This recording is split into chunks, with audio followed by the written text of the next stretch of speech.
last 24 hours. Powered by Yiddish24, provided to you by The Click.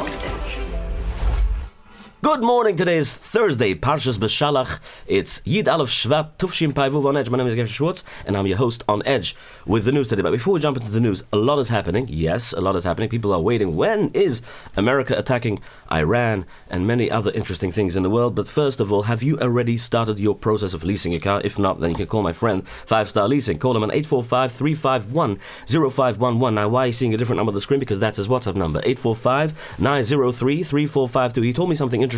He also helps you with insurance, with car insurance. Which leasing company does that? Can you tell me? No, I bet you can't. So call Star Leasing and mention on Edge and get a free damage waiver worth $600, I think. The offer is expiring the 1st of February. Okay, a scary incident happened last night in 770 Eastern Parkway. 770 Chabad. A driver repeatedly rammed his car into the front doors of the Chabad World headquarters in Crown Heights. It happened around 8:45 last night, right as thousands of Chassidim, Chabad's Chassidim, was celebrating Yud Shvat, the yahrzeit of the Friedige Rebbe, Rebbe Yosef Yitzchak ben Pshumudov Beir Zatzal, and the anniversary of the Rebbe, Rebbe Menachem Mendel Zatzal, the Lubavitcher Rebbe, the beginning of his leadership 75 years ago.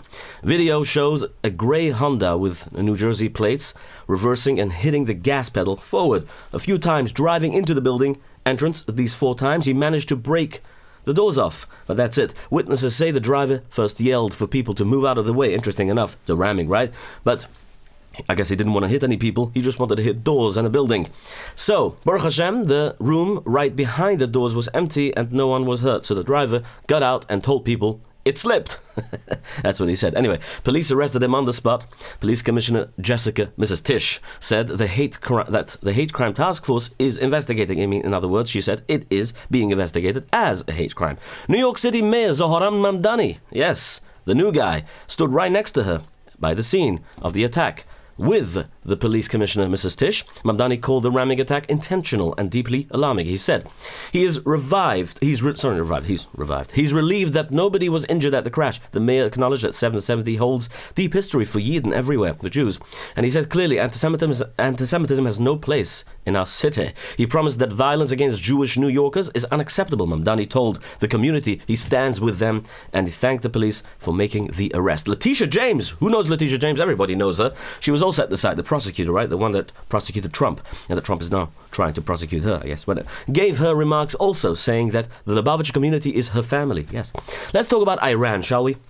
I know you all are waiting for the moment that I'm going to say that finally America has attacked Iran. No, Iran says they would rather go to war than agree to the new terms from the Trump administration. Listen to this. If you recall my segment on Edge yesterday, in Yiddish actually, I listed his demands. Now, I give this segment in Yiddish mainly every single day. I know in English sometimes I come on and sometimes I don't. But when I do come on, well, you're in luck. After President Trump warned that a massive American fleet is coming to the region with speed and violence, he said, the terrorists are responding. Iran's foreign minister says his forces are ready to shoot. Yes, he warned today that if the United States attacks, the regime will respond like never before. And President Trump said, well, he said that the Ayatollahs must sign a nuclear deal. Reports say, well, yesterday, if you remember, in Yiddish, I did list all the demands of President Trump. Well, basically, it strips Iran of all power. Reports say the nuclear discussions are not moving forward, and the president is done waiting. The new plan would target the regime's top leaders, like Ali Khomeini, and their nuclear bunkers where he's hiding, I guess. Trump has already sent a massive American fleet of ships, bigger than what he sent to Venezuela. The military build-up is happening right now is completely different from the attack that we saw last summer in June. When the United States bombed the Iranian nuclear sites in June 2025, it was a fast air raid. They used B-2 stealth bombers, the B-2, the famous vitamin B-2 that we know Trump loves, right, and raves about. They flew in far away and dropped their bunker buster bombers and left before the regime could even respond. But this time the Americans are not just visiting, they are moving in. The USS Abraham Lincoln and its fleet of destroyers have parked directly off the coast. Experts say this armada is as President Trump calls it, armada is not built for a quick hit. It is built for a long fight. Now, the president warned the terrorists in Tehran that if they don't sign a deal very, very near, the next attack will make the strikes from last June look small. Trump warned the Ayatollahs that if they don't sign a deal now, the next attack will be far worse than the strikes they suffered last June. Well, said it twice for you to understand. Okay, Secretary of State Marco Rubio told the Senate yesterday that the president has a preemptive option on the table. He confirmed that 40,000 American soldiers are currently stationed at the bases across the Middle East. Rubio admitted that every single one of those bases is within range of the Iranian missiles and suicide drones. But he sent a clear warning to the regime in Tehran. He said, if the US sees any sign that Iran is preparing to launch, America will not wait to be hit. The military will strike first to save the troops. Rubio also said the defense plan requires keeping the massive force in the region. He said that the Iranians are still building thousands of missiles and drones even while their economy completely collapses. Yesterday we reported that President Trump warned Iraq against bringing back Nouri al-Maliki. Yeah, Amulek, joking. Nouri al-Maliki, the previous prime minister of Iraq. Maliki released a statement calling the president's threat blatant interference and promising to stay in the race until the very end. His supporters are now protesting in the streets and burning photos and pictures of President Trump. Most of their oil money is held at the Federal Reserve in New York. If President Trump decides to freeze those accounts, the Iraqi government will run out of money in days. To understand why President Trump is threatening to bankrupt Iraq, you have to look at the man trying to take over. Nouri al-Maliki, Amulek, let's call him, okay? The former prime minister who ran Iraq for 8 years, from 2006 and 2014. Maliki spent years in exile in Iran and Syria, and now he returned as a puppet of the Ayatollahs. During his time in power, he was accused of stealing billions of dollars from the public treasury. But the biggest charge against him is that he created the chaos that allowed ISIS to rise. Maliki's government, Amulek's government, was so brutal to the Sunni minority that many of them welcomed the terrorists at first just to get away from his police. Unbelievable. President Trump says, if you hire the man who broke Iraq, don't expect America to pay for it. Remember on my Edge report, on my On Edge report a couple of days ago, where his colleagues advised him against it? Well, he did it anyway. What are we talking about? British Prime Minister Keir Starmer met with Chinese leader Xi Jinping in Beijing yesterday to talk about business and trade. The two men spoke for 2 hours. Starmer told the Chinese president that he wants a more professional relationship and more trade with China. But back in England, many people are angry about the trip. Well, obviously, critics are saying the Prime Minister is surrendering to the Chinese government. They say he is trying to get trade deals while ignoring the way China treats people and the risks to safety. Think about it. Just today, China has, brought to justice, I would say, executed 11 members of a very big scam ring in China. A family that has been, a criminal family that has been doing crime, like white-collar crime stuff. And they brought them to execution today in China.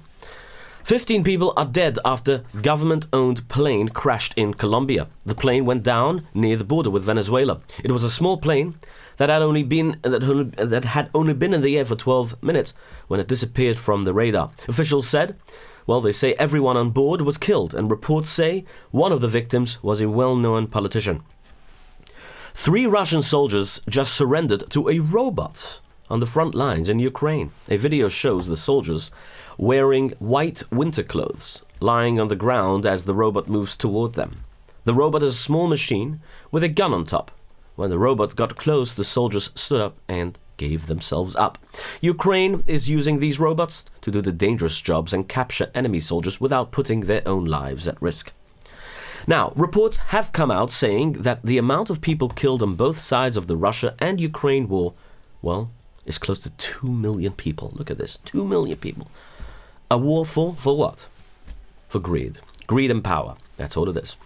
After a meeting with the president of Syria, Ahmad al-Shara, yesterday, where Ahmad asked Putin to turn Assad into the Syrians' hands, to bring him to justice in Syria, what happened?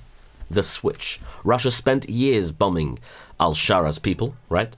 Now they're making deals. What's the demand? Putin wants to keep his navy port and air bases in Syria. The agreement, Al-Shara said yes to letting the Russian military stay there. The trade, in exchange, Russia officially recognizes Al-Shara and his legitimate leader, as the legitimate leader of Syria. But has he turned over Assad to him? No. Putin welcomed another one of Trump's so-called friends, Mohammed bin Zayed Al Nahyan, the president of the UAE, who came to meet, with Vladimir Putin at the Kremlin just this morning. Yes, I don't know what they're going to talk about, but it looks interesting as he's fighting a war, killing 2 million people.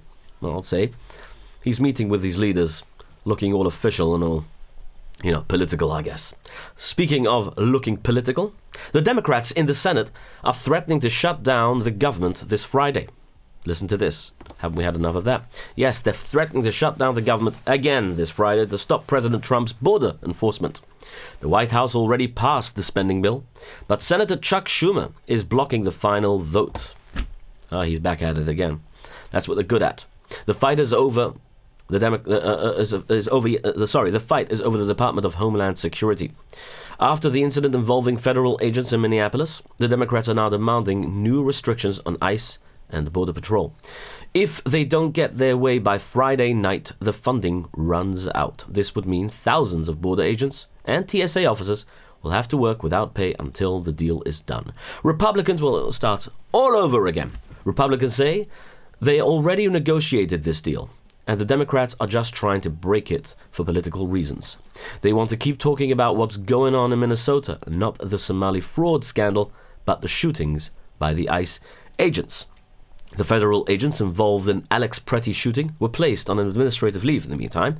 The incident is going to be investigated, obviously. New videos have been released and told a whole different story, showing Alex Pretty spitting and then kicking an ICE vehicle, breaking the tail lights. You can see him fighting with ICE agents physically and being attacked and being tackled by them afterwards.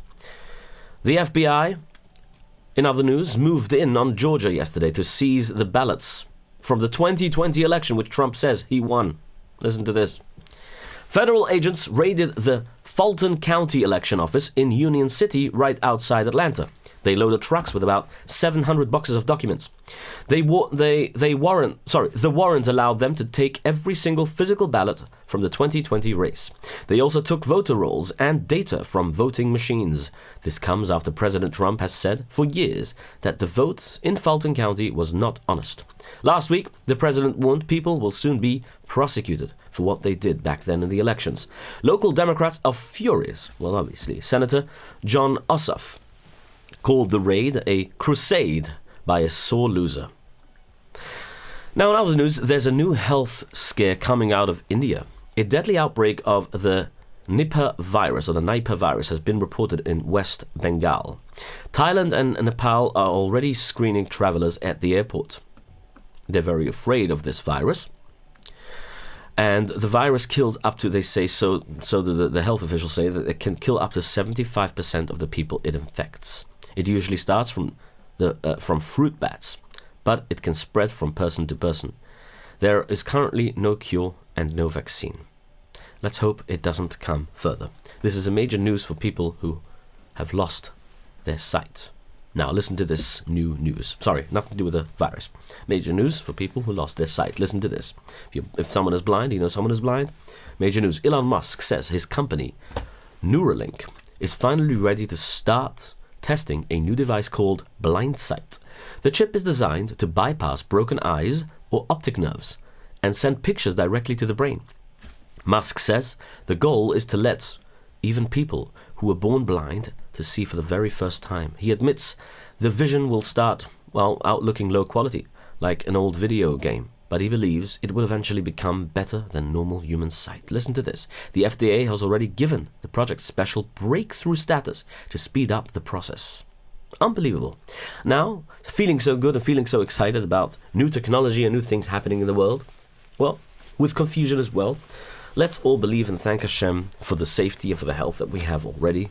And Hashem will protect us further. It's very important. I want to thank our sponsors for today. Protobyte for website and app development. Well, they build systems you cannot breach. They build systems you don't have to even think about because it's complicated for you, but easy for them to design. You just have to tell them what you do. You don't have to tell them what you need because they will tell you what you need. Call them on 347-354-1237. You can WhatsApp them on 442035356600. That's the WhatsApp number. And you can also visit them at proto-byte.com and mention on Edge for a good discount. Now, shawarma delight. If you are feeling hungry and you're on the way somewhere, stop by 26 Spring Valley Marketplace for a delicious shawarma and other things tonight this Thursday. Lyle Shishi Thursday night. You can get yapchik, chul, and all kind of delicious stuff that they sell at Shawarma Delight, which is right next to Bingo. Off exit 14 if you're on the way somewhere. Mention on Edge for a free drink. You can also go on to sdny.store and have yourself delivered something for free or curbside delivery.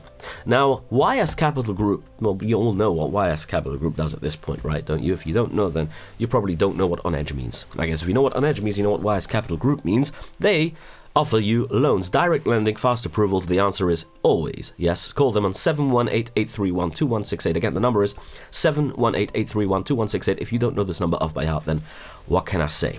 Okay, Arrive Express, the most reliable taxi service, Rockland County, 845-622-1111. And from KJ, the new fleet in KJ, 845-254-1111. Try them, test them. They're reliable, they're fast, and they arrive, and they're express. With that, my friends, have yourselves a wonderful day, and we'll see you, Bezer Hashem Yisburach, the next time. All the best. Your daily report of the news of the last 24 hours, powered by Yiddish24, provided to you by The Click.